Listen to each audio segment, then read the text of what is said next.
नमस्कार विद्यार्थी मित्रांनो, तुमच्या सर्वांचं स्वागत आहे महाराष्ट्र अकॅडमीच्या YouTube प्लॅटफॉर्मवर। मित्रांनो, टीईटी साठी सगळ्यात महत्त्वाचा विषय म्हणजे इंग्रजी व्याकरण। आता हा विषय इतका का महत्त्वाचा आहे? विद्यार्थ्यांच्या मनामध्ये इंग्रजी व्याकरणासाठी खूप जास्त मनामध्ये भीती आहे, कारण तो पेपर 1 ला पण आहे आणि पेपर 2 ला पण आहे। मग जर दोन्ही पेपरसाठी म्हणजे ज्यांना 1ली ते 5वी मध्ये पण शिक्षक व्हायचं आहे, ज्यांना 6वी ते 8वी मध्ये पण व्हायचं आहे, त्या दोघांसाठी इंग्रजी व्याकरण इतका महत्त्वाचं आहे। पण सुरुवात कुठनं करायची, कोणत्या गोष्टी वाचायच्या आहेत, कशावर जास्त भर आहे, या व्हिडिओमध्ये आपण सविस्तर त्याचा आढावा घेणार आहोत। व्हिडिओ मित्रांनो शेवटपर्यंत बघायचा आहे। जे जे आपले टीईटी करणारे मित्र मैत्रिणी आहेत, विद्यार्थी मित्र आहेत, त्या सगळ्यांना सुद्धा व्हिडिओ शेअर करा। तर लक्षात ठेवायचंय, इंग्रजी व्याकरणामध्ये सुद्धा आपल्याला पैकीच्या पैकी गुण घेता येतात। आता बरेच विद्यार्थी म्हणतील, सर हे कसं काय शक्य आहे?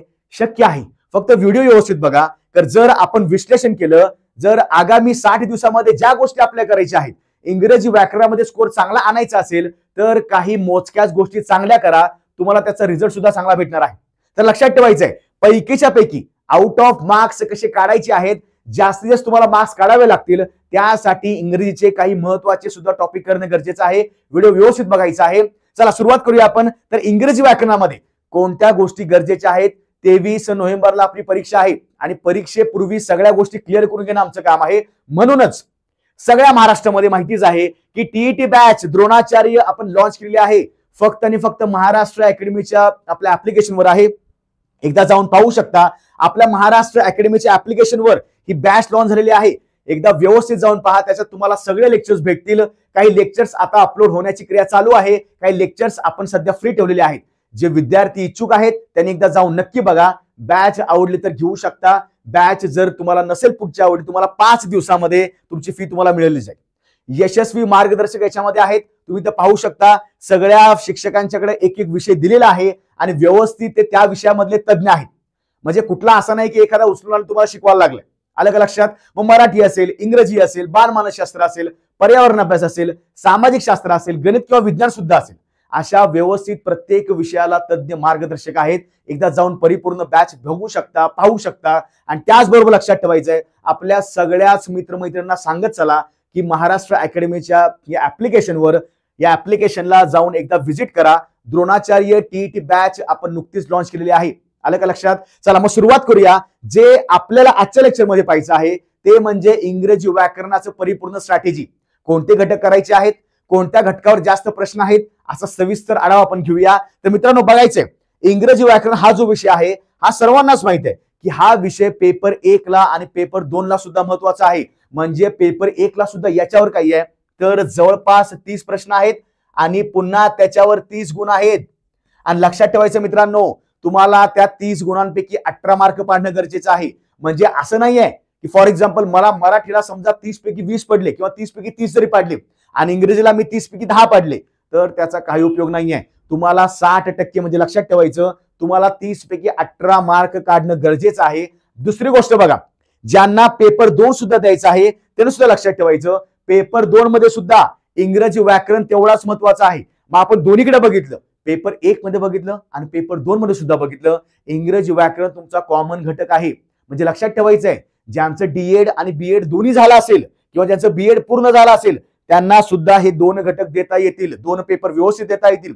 मग लेक्चर व्यवस्थित बघा, कारण इंग्रजी व्याकरणाची पहिल्यापासून आपल्या मनामध्ये भीती आहे, ती भीती घालवण्याचं काम आपलंच आहे। पण लक्षात ठेवायचं, कोणते घटक करायचे आहेत, कोणते घटक टाळायचे ते व्यवस्थित बघायचं। आलं का लक्षात? चला पेपर 1 आणि 2 तर आपण बघितलेलाच आहे। दोन्हीकडे म्हणजे इकडे या सुद्धा ठिकाणी काय आहे, 30 प्रश्न आहेत आणि 30 गुण आहेत। विद्यार्थी मित्रांनी आधी अभ्यासक्रम व्यवस्थित बघून घ्या, कोणते घटक तुम्हाला पेपर 1 मध्ये आहेत, कोणते घटक तुम्हाला पेपर 2 मध्ये आहेत, तुम्हाला सविस्तर त्याची माहिती मिळाली पाहिजे। चला पुढे आपण बघूया। तर अभ्यासक्रम एखादा बघितला तर मित्रांनो लक्षात ठेवा की आपल्या टीईटीच्या मागील प्रश्नपत्रिका चाळल्या तर आपल्याला एक गोष्ट ध्यानात येते की आपल्याला 3 घटकावर प्रश्न विचारलेले आहेत। मी प्रत्येक घटकावर तुम्हाला सविस्तर सुद्धा सांगेन, पण व्यवस्थित पहा 3 घटक कोणते आहेत। तर इंग्रजी व्याकरणाला टीईटी साठी व्याकरण म्हणजे ओव्हरऑल जे टॉपिक्स कव्हर करायचे आहेत, बरोबर। त्यानंतर वोकॅब्युलरी म्हणजे तुम्हाला इतर सगळे शब्दसंग्रह विचारले जातील, त्या सुद्धा ठिकाणी आपण व्यवस्थित पाहूया। आणि तिसरा सगळ्यात महत्त्वाचा पॉइंट तो म्हणजे उतारा। तुम्हाला मित्रांनो उतारा वाचन, तुम्हाला उतारा वाचन करून त्याच्यावर तुम्हाला प्रश्न सॉल्व्ह करायचे आहेत, पण याच्यामध्ये काही गोष्टी आहेत हे लक्षात ठेवायचं आहे। 3 घटक आहेत. आता जर आपण विश्लेषण केलं 2013 ते 20 पर्यंत जे पेपर झालेले आहेत त्यातल्या आपण 3 वर्षांचे काही क्वेश्चन पेपर पाहिले तर लक्षात ठेवायचं आपल्या या ठिकाणी पेपर 1 मध्ये आणि पेपर 2 मध्ये जो इंग्रजी विषय कॉमन आहे, समान आहे. लक्षात ठेवा 30 प्रश्न आपल्याला पेपर 1 ला आहेत, पेपर 2 ला इंग्रजी व्याकरणला आहेत. तर बघा 2013 ला थोडक्यात सांगायचं म्हणलं तर व्याकरण, वोकॅब्युलरी, उतारा किंवा पॅसेज असं आपण केलेलं आहे. पण लक्षात ठेवायचं 2000 जर मी 13 पकडलं, 2013 ला पेपर 1 जर पाहिला त्याला व्याकरणला जवळपास 22 प्रश्न आहेत. आता हे काही मुलं म्हणतील सर हे व्याकरण काय आहे? व्यवस्थित सविस्तर सांगेन. व्याकरणामध्ये तुम्हाला कोणत्या गोष्टी करायच्या आहेत, व्याकरणामध्ये तुम्हाला घटक कोणते अभ्यासायचे आहेत. पुन्हा लक्षात ठेवायचं बऱ्याच ठिकाणी आता विद्यार्थी जास्त वेळ घालवणार आहेत की सर हा टॉपिक करू की नको. तर हा व्हिडिओ व्यवस्थित बघा, तुम्हाला इत्थंभूत माहिती दिली जाईल कोणत्या घटकावर जास्त फोकस आहे टीटी वाल्यांचा. ओके, व्याकरणाला 22 आहेत बरोबर. त्यानंतर तुमच्या वोकॅब्युलरीला 3च प्रश्न विचारलेले आहेत. 2013, 14, 15 चे पेपर एकदम सोपे होते. पण लक्षात ठेवायचं विद्यार्थी मित्रांनो 17, 18, 19, 20 चे पेपर जर पाहायला गेलं थोडेसे डिफिकल्ट लेवल आहे. मग अभ्यास करताना सगळ्या पीवायक्यूचं विश्लेषण करणं गरजेचं आहे. मी तुमच्या समोर एकच 3 वर्षाचे पेपर मांडलेले आहेत. पण लक्षात ठेवा यावरनं आपल्याला एक अंदाज येतो की कसं टीईटीचा थोडासा ग्राफ वरती चढलेला आहे. लक्षात ठेवायचं पेपर 2 ला वोकॅब्युलरीला जास्त प्रश्न विचारलेले आहेत. पहिल्यांदा विश्लेषण करून घ्या कशावर जास्त प्रश्न विचारलेले आहेत, कोणता टॉपिक गरजेचा आहे. हे मी वारंवार का सांगतोय कारण आपल्याला पुढच्या 60 दिवसांमध्ये प्रिपरेशन करून 23 नोव्हेंबरचं टार्गेट आहे. 23 नोव्हेंबरला सकाळी आणि दुपारी पेपर 1 आणि 2 आहेत. त्यासाठी आतापासून नियोजन करणं गरजेचं आहे. उगाच फापड पसारा काही भरमसाठ गोष्टी वाचल्या म्हणजे इंग्रजी व्याकरण येतं असं नाही. ज्या गोष्टी गरजेच्या आहेत, ज्याच्यावर क्वेश्चन विचारले जातात ते व्यवस्थित करायचे आहे. त्या संदर्भात आपण पीवायक्यू सिरीज सुद्धा चालू करणार आहोत स्पेशली टीईटी परीक्षेसाठी. 2013, 14, 15 जे प्रश्न आलेले आहेत आपण सविस्तर त्याचा अभ्यास करूया. पण इंग्रजीची स्ट्रॅटेजी काय करायची, आगामी नियोजन काय असावं हे व्यवस्थित सांगतोय. तर व्याकरणाला 22 प्रश्न आहेत, वोकॅब्युलरीला 3 प्रश्न आहेत, उतारा पॅसेजला 5 प्रश्न आहेत. लक्षात ठेवायचं मित्रांनो पेपर 1 मध्ये 22, 3, 5 आहेत. पण जर पेपर 2 बघितला, पेपर 2 जो 6वी ते 8वी वाल्यांना आहे, लक्षात ठेवा त्याच्यामध्ये 14 व्याकरणला गेले पण वोकॅब्युलरीला इथं 11 प्रश्न आहेत. म्हणजे बघा इथं 8 प्रश्न वाढले. त्यावेळी खूप आधीची गोष्ट आहे पण लक्षात ठेवायचं त्यांचा घटक हेच आहेत, त्यांचे घटक हेच तुम्हाला आहेत. लक्षात ठेवायचं. पुन्हा उतारा पॅसेज बघितला 5 प्रश्न असतात पण मला काही ठिकाणी जाणवले काही ठिकाणी तुम्हाला कविता सुद्धा दिलेल्या आहेत. जसे की मला वाटते 2013च्या पेपरला आहे बघा, the earth is green the sky is blue. आठवतंय का? तुम्ही जर पाहिलं असेल तर ते कविता आहे. त्या कवितेवरती सुद्धा तुम्हाला प्रश्न विचारलेले आहेत. मग लक्षात ठेवायचं आपल्याला कसाही करून ते 5 मार्क हातामध्ये घ्यायचे आहेत. व्यवस्थित विस्तृतपणे सर्व स्ट्रॅटेजी तुम्हाला सांगितली जाईल, उत्तराची सुद्धा काही प्रॉब्लेम नाहीये. पण लक्षात ठेवा पेपर 2 ला 14, 11, 5 म्हणजे जवळपास पुन्हा 30 प्रश्न झाले. आलं का लक्षात? 30 प्रश्न कसेही करून आपल्याला चांगले मार्क काढून देऊ शकतात. पुन्हा पाहायला गेलं 2014 ला बघा व्याकरणाला पेपर 1 ला 19 प्रश्न आहेत. पुन्हा वोकॅब्युलरीला बघा 6 प्रश्न वाढले की नाही. दरवर्षी 5-6 पेपर 1 ला व्हायचे आधीच सांगतोय मी 6, 7, 4, 5 अशी रेंज असायची. सरासरी जर पाहिलं पेपर 1 मध्ये 4, 5, 6 ची रेंज आहे सरासरी बघितलं. पण पेपर 2 ला पाहिलं तर थोडेसे वोकॅब्युलरी वाढलेले आहे. आता लक्ष द्या पेपर जर 2 पाहिला तर इथं 9 प्रश्न वोकॅब्युलरी आहेत, 16 प्रश्न तुमचे ग्रामरला गेले, बेसिक टॉपिक्सला गेले आणि 5 प्रश्न पुन्हा पॅसेजला गेलेले आहेत. त्यानंतर पुन्हा बघा 2015चं पाहिलं तर व्याकरणला 21 प्रश्न आहेत म्हणजे बेसिक ग्रामर टॉपिक आहेत. पुन्हा त्याच्यानंतर वोकॅब्युलरी पाहिली 4 प्रश्न आहेत. पण मला असं जाणवलं पेपर 2 ला सगळ्यात जास्त वोकॅब्युलरीला प्रश्न आहेत. तुम्ही पाहू शकता इथं. मग लक्षात ठेवायचं 6वी ते 8वी वाल्यांनी व्यवस्थित वोकॅब्युलरी करा. त्यासाठी महाराष्ट्र अकॅडमीच्या ऍप्लिकेशनवर आपण वोकॅब्युलरी सुद्धा बॅच आहे आपली, ती सुद्धा आपण त्याच्यामध्ये कव्हर करणार आहोत. काही प्रॉब्लेम नाहीये. जेवढे दिवस आपल्याला चांगले भेटतील तेवढा चांगला परिपूर्ण अभ्यास करायचा आहे. आलं का लक्षात? व्यवस्थित एकदा बघून घ्या. ठीक आहे. उतारा पॅसेजला पुन्हा 5 प्रश्न आहेत. आता बऱ्याचशा विद्यार्थ्यांच्या मनामध्ये हा प्रश्न असेल सर तुम्ही म्हणला की व्याकरणला एवढे प्रश्न आहेत, वोकॅब्युलरी तर आम्हाला माहिती आहे पण हे नेमकं व्याकरण काय आहे, या व्याकरणामध्ये कोणते घटक आहेत आपण थोडक्यात बघूया. मित्रांनो जो व्याकरणचा घटक आहे याच्यावर जर पाहायला गेलं गेल्या जे आपल्याकडे 8-9 वर्षाच्या प्रश्नपत्रिका आहेत, म्हणजे जवळपास बघायला गेलं तर 15 ते 16 प्रश्नपत्रिका आहेत, पेपर 1 आणि 2 मिळून, कारण इंग्रजी व्याकरण दोन्हीकडेच आहे. तर दोन्हीकडे जर अभ्यास केला तर लक्षात ठेवायचं, व्याकरणामध्ये टीईटीचा जास्त भर दिसतोय तो आहे तुमचा आर्टिकल. मित्रांनो, आर्टिकलला 2-2 प्रश्न चाललेले आहेत.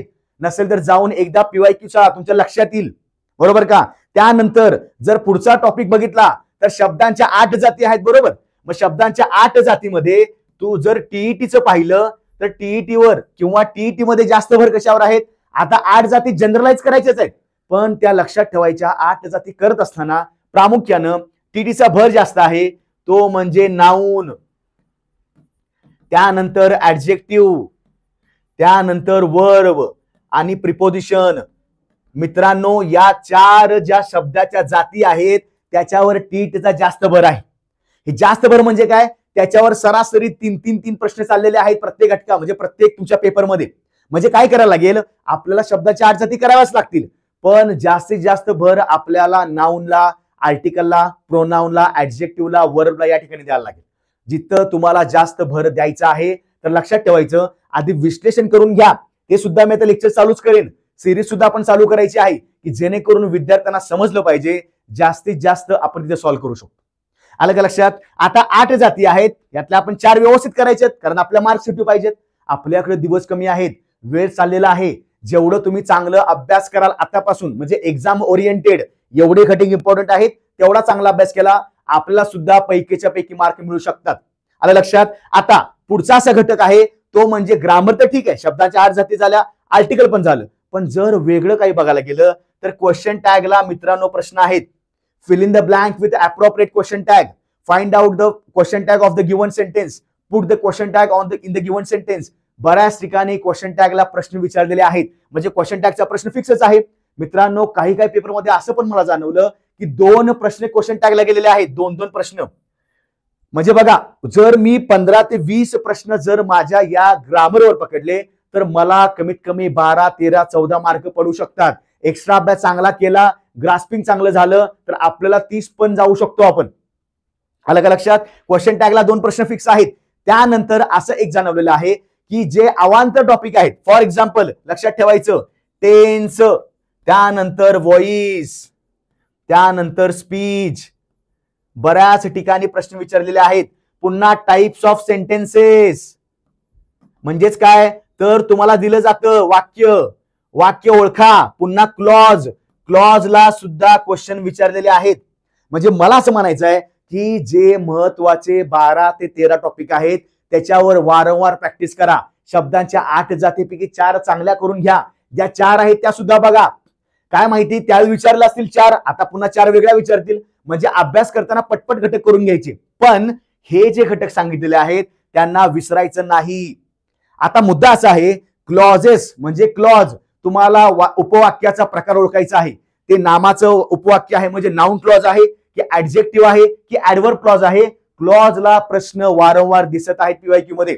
पुन्हा टाइप्स ऑफ सेंटेन्स, दिलेलं वाक्य अफर्मेटिव्ह करा, निगेटिव्ह करा, इंट्रोगेटिव्ह करा, यावर सुद्धा क्वेश्चन विचारलेले आहेत. म्हणजे जर थोडक्यात सांगायचं म्हटलं तर ग्रामरचे हे जे जवळपास, म्हणजे हे 4 मी मेजर पकडले, आर्टिकल 5 झाला, हे पुन्हा 3, 5 आणि 3, 8 आणि या प्रकारचे 2, म्हणजे लक्षात ठेवायचं. आणि क्वेश्चन टॅग 10-11 टॉपिक वर जास्तीत जास्त भर आहे. म्हणजे जर तुम्ही सगळ्या 7 वर्षांचे क्वेश्चन पेपर पाहिले, तुम्हाला हे जाणवेल की आर्टिकलला 100% प्रश्न आहे, क्वेश्चन टॅगला 100% प्रश्न आहे. आणि फायदा काय बघा, ज्याचा पेपर पहिला चांगला आहे, इंग्रजी व्याकरण चांगले केलेलं आहे आणि त्याला पेपर दुसरा पण द्यायचा असेल तर त्याचं तेच सगळं इंग्रजी व्याकरण दुसऱ्या पेपरला पण लागू होणार. त्याला वेगळा कुठलाही अभ्यास करायची गरज नाही. फक्त लक्षात ठेवायचं, पेपर 2 वाल्यांनी जरा थोडीशी वोकॅब्युलरी स्टँडर्ड करा. कारण मला वैयक्तिक सुद्धा असं जाणवलेलं आहे की पेपर 2 मध्ये वोकॅब्युलरी थोडी स्टँडर्ड विचारली जाते. आलं का लक्षात. एकदा व्यवस्थित टॉपिक बघून घ्या, स्क्रीनशॉट काढू शकता, काही प्रॉब्लेम नाहीये. पण हे सगळे घटक आपण बॅच मध्ये सुद्धा घेणार आहोत, काही प्रॉब्लेम नाही. लक्षात ठेवायचं मात्र, इंग्रजी व्याकरण आपल्याला सोपा वाटतो तर अजूनही तुम्हाला सोपा करून सांगेन, अवघड वाटत असेल तर अजूनही सोपा करून सांगेन, काही प्रॉब्लेम नाहीये. त्याचबरोबर लक्षात ठेवायचं, व्याकरण तर क्लिअर झालं, म्हणजे व्याकरणला मला जवळपास समजा 15 ते 18 प्रश्न पडले तर मला तिथे जास्तीत जास्त मार्क घेता येतात. क्वेश्चनचं प्रॅक्टिस जास्त करणे, एलिमिनेशन टेक्निक वापरायची आहे. म्हणजे 4 पर्यायापैकी तुम्हाला 2-3 पर्याय कसे काढायचे असतात हे सगळं तुम्हाला शिकवलं जाईल, काही प्रॉब्लेम नाहीये. त्याचबरोबर बघा, जर शब्दसंग्रह बघायला गेलं तर पेपर 2 मध्ये शब्दसंग्रहावर जास्त प्रश्न आहेत, पेपर 1 ला थोडे कमी आहेत, तरी सुद्धा आपल्याला एक एक मार्क घेऊन जावं लागेल. आता शब्दसंग्रह म्हणलं तर टीईटी मध्ये जास्त असं दिसतंय की तुम्हाला सिनॉनिम आणि अँटॉनिमवर जास्त भर आहे. त्याचबरोबर पाहायला गेलं तर लक्षात ठेवायचं आहे, जे जे तुमचे इडियम्स आहेत, इडियम्स आणि फ्रेजेस यावर सुद्धा काही प्रश्न आढळलेले आहेत. त्यानंतर महत्वाचं सगळ्यात असं मला वाटते ते म्हणजे स्पेलिंग एरर्स. तुम्हाला व्यवस्थित बरोबर स्पेलिंग सांगण्यासाठी तुम्हाला काही प्रश्न विचारलेले आहेत, किंवा find out the correct spelling of the given word, किंवा identify the incorrectly spelled word. म्हणजे 3 पर्याय बरोबर असणार आणि इनकरेक्टली विचारलेला आहे. प्रश्न व्यवस्थित वाचायचा आहे. आगामी काळामध्ये आपण युट्यूबवर सुद्धा इंग्रजी व्याकरणाचे सगळे PYQ व्यवस्थित कव्हर करणार आहोत. फक्त लक्षात ठेवायचं आहे, जे जे विद्यार्थी नवीन असतील त्यांनी आपल्या चॅनलला सबस्क्राईब करून ठेवा. केलं नसेल तर पुन्हा तुम्हाला अजून कोणत्या गोष्टीची गरज आहे हे सुद्धा कमेंटमध्ये टाका. सगळ्याच विद्यार्थ्यांपर्यंत हा व्हिडिओ पोहोचवणं गरजेचं आहे. इतक्या मोठ्या प्रमाणात ही भरती होणार आहे की लक्षात ठेवायचं, आपल्याला काही करून ते पास झालं पाहिजे. आपल्याला 150 पैकी 90 मार्क आलेच पाहिजेत, लक्षात ठेवायचं आहे. आलं का लक्षात? 150 कुठले म्हटले मी? पेपर 1 म्हणजे पूर्ण आणि पेपर 2 म्हणजे सगळा पूर्ण. ठीक आहे, जे आपल्याला 150 गुणांचा पेपर आहे तो. ओके, स्पेलिंग विचारलं जातं. आणि जर पुढचा एक आहे तो म्हणजे तुमचे वन वर्ड सबस्टिट्यूशन, म्हणजे शब्द समूहाबद्दल एक शब्द. आता लक्षात ठेवायचं, शब्द समूहाबद्दल एक शब्द म्हणजेच काय, तुम्हाला अनेक शब्द दिले जातील. फॉर एक्झाम्पल मराठीमध्ये आपण म्हणायचो की नेहमी आशावादी असणारा किंवा नेहमी चांगल्या गोष्टींचा विचार करणारा, परिस्थितीमध्ये चांगल्या गोष्टी बघणारा, त्याला आपण इंग्लिशमध्ये काय म्हणतो तर ऑप्टिमिस्टिक म्हणतो. म्हणजेच काय, the person who always sees the bright side of the thing, the person who always sees the darker side, negative side. मग पॉझिटिव्ह म्हणलं की ऑप्टिमिस्टिक, निगेटिव्ह म्हणलं की पेसिमिस्टिक, असे विविध सुद्धा या गोष्टी लेक्चरमध्ये कव्हर करून घेतल्या जाते. आलं का लक्षात? म्हणजे ह्या गोष्टी अजिबात विसरायच्या नाहीत. प्रत्येक पेपरमध्ये तुम्हाला शब्दसंग्रहावर प्रश्न असतात आणि शब्दसंग्रहाला विद्यार्थी जास्त मार्क खातात. कारण का, कधी पेपर वाचलेला नसतो. मग आता असं आहे का की आगामी काळामध्ये म्हणजे 2 महिने आहेत, मग आतापासून पेपर वाचू का? आतापासून कुठला रट्टा मारू का? कुठल्या पेपरचा, कुठल्या पुस्तकाचा रट्टा मारू का? काही करायची गरज नाही. आपल्या बॅचमध्ये ही वोकॅब्युलरी जेवढी गरजेची आहे, जेवढं तुम्हाला परीक्षेला विचारलं जाईल त्याच्यावर व्यवस्थित काही गोष्टी घेतलेल्या आहेत. अलग लक्षात? व्यवस्थित पाहिजे शब्दसंग्रह, ते सुद्धा तुम्ही एकदा बघू शकता. त्यानंतर पुढचा सगळ्यात महत्वाचा तो म्हणजे उतारा. जसं मगाशी सुद्धा म्हटलं मी, या उताराला ऑब्लिक पोयम म्हणजे पोएट्री सुद्धा करा. बऱ्याच ठिकाणी पोएट्री म्हणजे काय, तुम्हाला जवळपास 3 ते 4 एक कडव्यांची तुम्हाला एक कविता दिली जाईल, स्टॅन्झाज, आणि त्यावर तुम्हाला प्रश्न विचारले जातील. आता काय होतं की जर उतार्यावर प्रश्न सॉल्व्ह करा म्हणलं, हे आपलं थोडंफार जमतं. उतारा जर मोठा असेल तर आपल्याला वेळेचं नियोजन करावं लागेल. तर आपल्याला टोटल जर बघायला गेलं पेपर 1 आणि पेपर 2 ला तर 150 मिनिटं आहेत, म्हणजे 2.5 तास आहेत. या 2.5 तासामध्ये या सगळ्या गोष्टी करणं गरजेचं आहे. मग तुम्ही जर उत्तराला 15-15 मिनिटं घालवायला लागला, 5 प्रश्न उत्तरायला आहेत, म्हणजे एक प्रश्न 1 मार्काला गेला आणि एक प्रश्न 1 मिनिटाला पण गेला. मग लक्षात ठेवायचं, त्या उत्तराला टाइमचं, तुमच्या वेळेचं व्यवस्थापन करणं गरजेचं आहे. या उत्तरावर सुद्धा आपण व्यवस्थित चर्चा करूया युट्यूबच्या सिरीजमध्ये. आलं का लक्षात? आता उत्तर जर पाहायला गेलं तर लक्षात ठेवायचं, उत्तराला फिक्स आहेत काय, 5 प्रश्न आहेत. पण उत्तरा किंवा जसं मगाशी म्हटलं मी, तुम्हाला काही कविता सुद्धा दिल्या जातील, तुम्हाला त्याच्यावरचे प्रश्न सुद्धा काढायचे आहेत. आलं का लक्षात? आता महत्वाचा मुद्दा बघा, जेव्हा तुम्ही अशा काही गोष्टी करायला लागलाय कोणत्या या प्रकारच्या, तेव्हा लक्षात ठेवायचं, उतारा व्यवस्थित काळजीपूर्वक वाचायचा, पण इतका पण वेळ घालवू नका की बाकीच्या प्रश्नांना त्रास होऊन जाईल. म्हणजेच काय, उतारा व्यवस्थित वाचून घेणं, त्याच्यावरचे प्रश्न बघा, 1 2 3 4 5 प्रश्न दिलेले असतात. बऱ्याच ठिकाणी प्रश्न लेंदी आहेत, उतारा लेंदी आहे, विद्यार्थ्यांचं वेळेचं व्यवस्थापन होत नाही. उतारामध्ये एवढं गुरफटतात त्यांना कळतच नाही किंवा पुढचा पेपर शिल्लक राहील. म्हणून अजिबात विसरायचं नाही.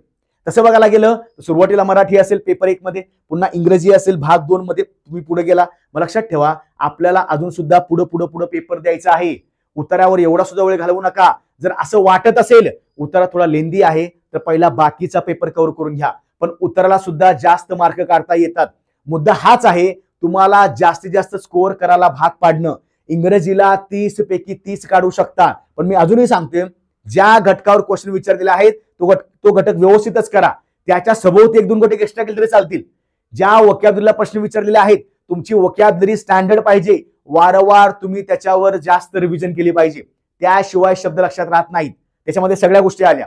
पुन्हा उत्तराला काय करायचं, प्रश्न व्यवस्थित वाचा, पटपट उत्तर शोधा. तुमचा पेपर ऑफलाईन मोडचा आहे. तुमच्या समोर पेपर असणार आहे. म्हणून काय करायचं, एक पेन तुमच्याकडे जो असेल गोल करण्यासाठी व्यवस्थित उतारा वाचून घ्या. कुठं कुठं शब्द महत्वाचे मिळतात त्याला अंडरलाईन करून ठेवायचं. म्हणजे फॉर एक्झाम्पल समजा उतारा हे एखादी गोष्ट असेल तर त्या गोष्टीमध्ये कोणत्या कोणत्या गोष्टी दिलेल्या आहेत, लेखकाचं म्हणणं कसं आहे, किंवा इतर ज्या गोष्टी कोणत्या असतील तुम्हाला त्या ठिकाणी अंडरलाईन करून घेणं त्याच वेळी गरजेचं आहे. विद्यार्थी काय करतात, क्वेश्चन वाचतात, क्वेश्चन वाचला, उतारा वाचतात, उतारा वाचला, पुन्हा उत्तर खाते ऑप्शन वाचतात. या 3 स्टेपमध्ये तुमचा खूप जास्त वेळ जात आहे. मग लक्षात ठेवायचं, जर उतारा वाचू वाटला पटकन थीम बघा, त्याचं बॅकग्राऊंड बघा, उताराला या, तर तुमच्या प्रश्नाला या, प्रश्न वाचला, ऑप्शन बघा, ऑप्शन वाचले, तुमचं तिथं सुद्धा तुम्हाला सुटलं पाहिजे. आता मुद्दा असा आहे, उतारा आणि आकलन असतं. आकलन म्हणजेच काय, जेव्हा मी एखादा उतारा वाचतो त्याच्यानंतर मी जेव्हा प्रश्न वाचतो, प्रश्न वाचल्यानंतर मला पटकन सुटले पाहिजेत. पण हे आपल्या बाबतीत होत नाही. मग उतारा जेव्हा तुम्ही सोडवायला लागलाय पैकीच्या पैकी 5 पैकी 5 मार्क मिळवायचे उताराला. यासाठी स्पेशल आपण वेगळा सुद्धा व्हिडिओ घेऊया. पण लक्षात ठेवा, व्यवस्थित ही सगळी स्ट्रॅटेजी फॉलो करा की ग्रामरमध्ये काय करायचंय, शब्दसंग्रहामध्ये कशावर फोकस आहे, आणि उतारा तुम्हाला करायचा आहे. तुम्हाला पैकीच्या पैकी मार्क मिळू शकतात. उतारा 5 प्रश्न केले तर थोडंसं स्पीड तुमचं पाहिजे, स्पीड आणि ऍक्युरसी पण पाहिजे. काही शब्द व्यवस्थित वाचा. आणि या उतारामध्ये सुद्धा 1 किंवा 2 प्रश्न वोकॅब्युलरी मध्ये विचारलेले आहेत. म्हणजेच काय असं विचारतात की या शब्दाचं विरुद्धार्थी शब्द उतारामध्ये ओळखा, या शब्दा समानार्थी शब्द उतारामध्ये ओळखा. उतारामध्ये शब्द दिला आहे जो बोल्ड आहे, डार्क आहे, त्याचा अँटोनिम सांगा, त्याचा सिनोनिम सांगा. असे वेगवेगळ्या प्रकारचे प्रश्न असतात. म्हणजेच काय, मला हे सुद्धा सांगता येईल, 5 प्रश्नापैकी 1 किंवा 2 प्रश्न त्या उतारामधल्या तुमच्या वोकॅब्युलरीला जातात. म्हणजे आपण जर वोकॅब्युलरी चांगली केली असेल आधी, तर इथं सुद्धा आपल्याला चांगले मार्क मिळू शकतात. तुमचा जास्तीत जास्त भर हा PYQ वरच पाहिजे. आलं का लक्षात? ओके, आपण 3 घटक सविस्तर बघितले, व्याकरण बघितलं, शब्दसंग्रह बघितले, आणि आता उतारा पण बघितला. आता मुद्दा असा आहे की पुढच्या 60 दिवसामध्ये इंग्रजीची स्ट्रॅटेजी काय करायची आहे ते आपण थोडक्यात बघूया. म्हणजे 60 दिवसामध्ये काय करता येईल, किंवा जर आपण बॅच पाहिली तर या 60 दिवसांचे नियोजन बघायला गेलं तर लक्षात ठेवायचं, तुम्हाला इंग्रजीचा जो व्याकरणाचा विषय आहे पहिल्यांदा पहिले सोपे घटक करून घ्या, जे तुम्हाला सोपे वाटतात. फॉर एक्झाम्पल, एखाद्याला वाटत असेल सर माझ्यासाठी आर्टिकल सोपा आहे, मला 2 मार्क फिक्स मिळणार, असे मार्क गोळा करून तुम्हाला 30 पर्यंत जायचं आहे. आलं का लक्षात? सोपे घटक लिहून घ्यायचे. आता मला असं वाटते की यानुसार सोपे घटक मी सांगतो, म्हणजे माझ्यानुसार इथे तुम्हाला सुद्धा लक्षात ठेवायचंय, आपापले सोपे घटक करून घेऊ शकता. आणि जे थोडेसे अवघड वाटू शकतात किंवा लेंदी आहेत त्यानंतर करून घ्या. कारण का, सोप्या घटकावर जर प्रश्न जास्त पडत असतील तुमचा स्कोर जास्त होणार आहे. आलं का लक्षात? सोपे घटक केले आर्टिकल, त्यानंतर शब्दांच्या 8 जाती पटपट एकदा वरवर केल्या, जास्त डीप मध्ये नव्हे. कारण का, इथं तुम्हाला प्रिपोजिशन थोडंसं अवघड वाटणार, इथं तुम्हाला कंजक्शन थोडंसं अवघड वाटणार, इथं तुम्हाला क्लॉजेस अवघड वाटणार. आलं का लक्षात? सोपे टॉपिक करून घ्यायचे. कोणते? क्वेश्चन टॅग केला, टाइप्स ऑफ सेंटेन्सेस केले. आलं का लक्षात? पुन्हा या ठिकाणी व्हॉइस अवघड वाटेल, म्हणजे बघा तुमच्या एका पानावर सगळं हे लिहून घेत चला. कुठल्या ठिकाणी तुम्हाला स्कोर होऊ शकतो, याच्यामध्ये कमी जास्त होऊ शकतील, याच्यामध्ये सुद्धा कमी जास्त होऊ शकतील. पण माझं असं म्हणणं आहे, तुम्ही एक जरी टॉपिक आतापासून चांगला केला, तुम्हाला दररोज, बघा आता एक विचार करूया आपण, आपल्याकडे 60 दिवस आहेत, आपल्याला 150 पैकी 100 110 ची रेंज पाहिजे. म्हणजे मला असं म्हणायचं आहे की दर दिवसा तुम्ही 2 जरी मार्क घेतले तरी 60 दिवसाचे 120 मार्क होऊन जातात. म्हणजे हे इंग्रजी व्याकरण आहेच, पण इंग्रजी व्याकरण सोबत तुम्हाला प्रत्येक घटकामधनं 2-2 मार्क आले पाहिजेत. हे आपलं काम आहे. दिवसाला काही न करता 2 मार्क घ्या. 60 दिवस गुणले 2 मार्क, 120 मार्क झाले. कुठले म्हणतोय मी? पेपर 1 चे. असंच तुम्ही पेपर 2 चं पण करायचं. पण इंग्रजी व्याकरण दोन्हीकडे आहे, म्हणून ही एक स्ट्रॅटेजी वापरायची. आता लक्षात ठेवायचं, आपल्या सिलेबस मध्ये सुद्धा, आपल्या इंग्रजीच्या व्याकरण बॅच मध्ये सुद्धा, किंवा ओव्हरऑल द्रोणाचार्य बॅच मध्ये सुद्धा आपण या सगळ्या गोष्टी कव्हर करणार आहोत. व्याकरणाचे महत्वाचे घटक पटपट, ज्याच्यावर जास्त फोकस केला, हा एक्झामला एवढे विचारतात, PYQ घेतले, चला सर हे बरोबर मला कळालं. वोकॅब्युलरी असेल, बरोबर 10 लेक्चर झाले वोकॅब्युलरीचे, वारंवार विचारले गेलेले प्रश्न असतील, याच्यावर केलं सर एवढं आहे. म्हणजे मला म्हणायचं आहे आता आपल्याकडे 6 महिने नाही आहेत, आपल्याकडे 60 दिवस आहेत. तर 60 दिवसामध्ये जेवढं चांगलं करता येईल तेवढं चांगलं करा. म्हणजे यातला असा प्रकार तुम्हाला माहिती नाहीये, तुम्ही सुद्धा ऑलरेडी काही एक्झाम दिले असतील, पण काय व्हायला लागले, गॅप पडला असेल, काही गोष्टीमध्ये काही थोडी आवड गेली असेल, तर मात्र तुम्हाला एका मार्गदर्शनाची गरज आहे. आणि लक्षात ठेवायचं, जिथं तुम्हाला गरज तुम्ही तिथे घेऊ शकता, काही प्रॉब्लेम नाही. आलं का लक्षात? म्हणूनच आपल्या या द्रोणाचार्य बॅच मध्ये आपण सगळ्या गोष्टी कव्हर करून घेणार आहोत. तुम्हाला थोडक्यात सुद्धा समजलं असेल की आपण कोणत्या गोष्टी कव्हर करायला लागलोय. इंग्रजी व्याकरणापासून सगळे घटक, पेपर 1 मध्ये असेल, पेपर 2 मध्ये असेल, व्यवस्थित सध्या घटक कव्हर करून घेतले जात आहेत. सध्या जे काही लेक्चर्स आहेत ते अपलोड होत चाललेले आहेत. त्यामुळे कोणताही जास्त वेळ दौडू नका, असं करू नका आता 15 दिवस बघतो काय करायचं नंतर बघतो. मित्रांनो, आपल्याकडे ऑलरेडी वेळ कमी आहे, वेळेचा सदुपयोग करा. जेवढं तुम्हाला आता वाटतं तेवढं तुम्ही करून घ्या. बरं, यासाठी काय आहे, आपल्याकडे जेवढ्या गरजेच्या नोट्स आहेत, फॉर एक्झाम्पल इंग्रजीमध्ये असेल तर ठीक आहे, एवढ्या 30 पानी नोट्स आहेत, प्रश्न विचारले गेलेले आहेत, तर त्या तुम्हाला नोट्स प्रिंटेबल आहेत. पुन्हा असं वाटलं तर वक्यादिवस तुम्हाला सुद्धा नोट्स दिल्या जातील, काही प्रॉब्लेम नाही. पण तुम्हाला जास्तीत जास्त स्कोर करणे गरजेचं आहे.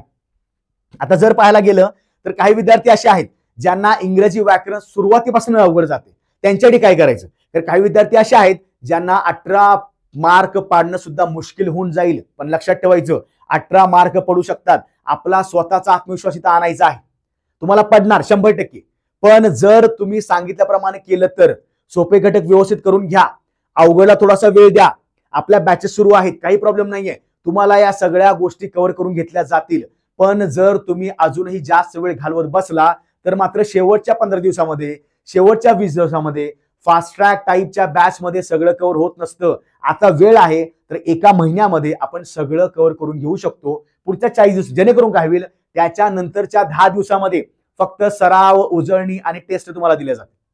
आलं का लक्षात? आणि त्याच म्हणून आपण काय केलेलं आहे, तर या बॅच, जी आपली बॅच आहे द्रोणाचार्य, याच्यामध्ये तेच आहे की व्यवस्थित सगळं क्लास नोट्स असतील, टेस्ट असतील, क्वेश्चन पेपर, आतापर्यंत झालेले जेवढे क्वेश्चन पेपर आहेत हे सगळं आपल्या ऍप्लिकेशनला अवेलेबल आहे. आलं का लक्षात? म्हणून म्हणलं की एकदा द्रोणाचार्य टीईटी आपली जी बॅच चालू झालेली आहे, एकदा व्यवस्थित व्हिजिट करा ऍप्लिकेशनला, महाराष्ट्र अकॅडमीच्या ऍप्लिकेशनला एकदा जाऊन पहा. फ्री लेक्चर्स अवेलेबल आहेत, डेमो लेक्चर्स होत आहेत, अवेलेबल आहेत, करून द्यायला लागलोय, एकदा व्यवस्थित पाहू शकता. ओके. आणि विद्यार्थी मित्रांचा एक असा प्रश्न असतो की सर आता तर 2 महिने राहिले, मग आता स्ट्रॅटेजी कशी करायची. तर लक्षात ठेवायचं, 60 दिवसामध्ये जे सोपे घटक आहेत ते तुम्हाला पहिला शिकवले जातील. काही ठिकाणी तुम्हाला इंटरलिंक्ड घटक आहेत, म्हणजे काय, एक घटक दुसऱ्या घटकावर आधारित आहे. फॉर एक्झाम्पल, मला डायरेक्टली टेन्स शिकवता येणार नाही, आधी वर्ब व्हावं लागेल. मला डायरेक्टली व्हॉइस शिकवता येणार नाही, आधी वर्ब टेन्स व्हावं लागेल. मग ह्या गोष्टी तुम्हाला सगळ्या सांगितल्या जातील. पण लक्षात ठेवायचं, तुम्हाला इंग्रजी व्याकरणाची भीती अजिबात वाटता कामा नये. आउट ऑफ मार्क घेऊ शकता, पण जर माझं ऐकलं तरच. मी काय सांगितलं, सोपे घटक, अवघड घटक, उतारा, व्याकरण आणि तुमचं शब्दसंग्रह, दररोज गोष्टी करायच्या. आलं का लक्षात? एकदा बॅच पाहू शकता, व्यवस्थित नियोजन करू शकता, काही प्रॉब्लेम नाहीये. पण जर तुम्हाला असं वाटलं की सर काही गोष्टी कळत नाहीत, तर तुमच्यासाठी सुद्धा हे सेशन्स अवेलेबल आहेत. तुम्ही ऍपमध्ये सुद्धा सेशन अवेलेबल करून घेऊ शकता, विचारू शकता, काही प्रॉब्लेम नाहीये. कारण विद्यार्थी मित्रांना सगळ्या गोष्टींचं क्लिअर झालं पाहिजे, कोणत्या घटकावर कसे प्रश्न विचारले जातात. ऍपमध्ये सविस्तर माहिती तुम्हाला दिली जाईल या सेक्शन बद्दल. पण लक्षात ठेवायचं, इंग्रजी व्याकरणाची भीती अजिबात वाटली नाही पाहिजे. आपल्याला काही गोष्टी जमतात. जर समजा तुम्ही आता जरी पेपरला गेला, 30 प्रश्न तुम्हाला असतील, तुम्हाला 30 पैकी 10 जमणार आहेतच, तुम्हाला 30 पैकी 15 जमणार आहेत. पण माझं असं म्हणणं आहे, पुढचे 15 मार्क काढणं, पुढचे 10 मार्क काढणं हे आपलं सुद्धा काम आहे. मग तुमचं काही परिश्रम आहेत, त्याच्यामध्ये आमचं थोडंसं मार्गदर्शन आहे, हे दोघं एकत्र करून आपण चांगल्या गोष्टी करू शकतो. तुम्ही सुद्धा तुमचा निकाल पाहू शकता नंतर. म्हणजे जर तुम्ही ह्या गोष्टी केल्या ऍडव्हान्स मध्ये, तर लक्षात ठेवायचं, तुम्हाला नंतर कुठल्याही गोष्टीचा प्रॉब्लेम होणार नाही. आलं का लक्षात? तर इंग्रजी व्याकरणासाठी हा व्हिडिओ मी इथे थांबवतोय. एकदा व्यवस्थित व्हिडिओ पुन्हा बघू शकता. आपल्या सगळ्या सर्कलमध्ये जे टीईटी करणार आहेत, आगामी एक्झाम देणार आहेत, त्या सगळ्यांना शेअर करा. पुन्हा हेही सांगतो की आपण टीईटीच्या जे विश्लेषण, म्हणजे जे पीवायक्यू झालेले आहेत, त्याच्यावर एक सविस्तर विश्लेषण सुद्धा करणार आहोत. म्हणजे 13चा पेपर असेल, 14चा असेल, 15चा असेल, असं आपण सविस्तर घ्यायचं आहे. आलं लक्षात? लेक्चर चांगलं वाटलं, सेशन चांगला वाटला, नक्की लाईक करा, कमेंट सुद्धा चांगलं करत चला. आणि आपल्या सेशन मध्ये ज्या ज्या गोष्टी तुम्हाला वाटल्या असतील त्या थोडं नोट डाऊन सुद्धा करून घेत चला. आलं का लक्षात? बॅच बद्दल एकदा पाहून घ्या महाराष्ट्र अकॅडमी या ऍप्लिकेशनला. धन्यवाद.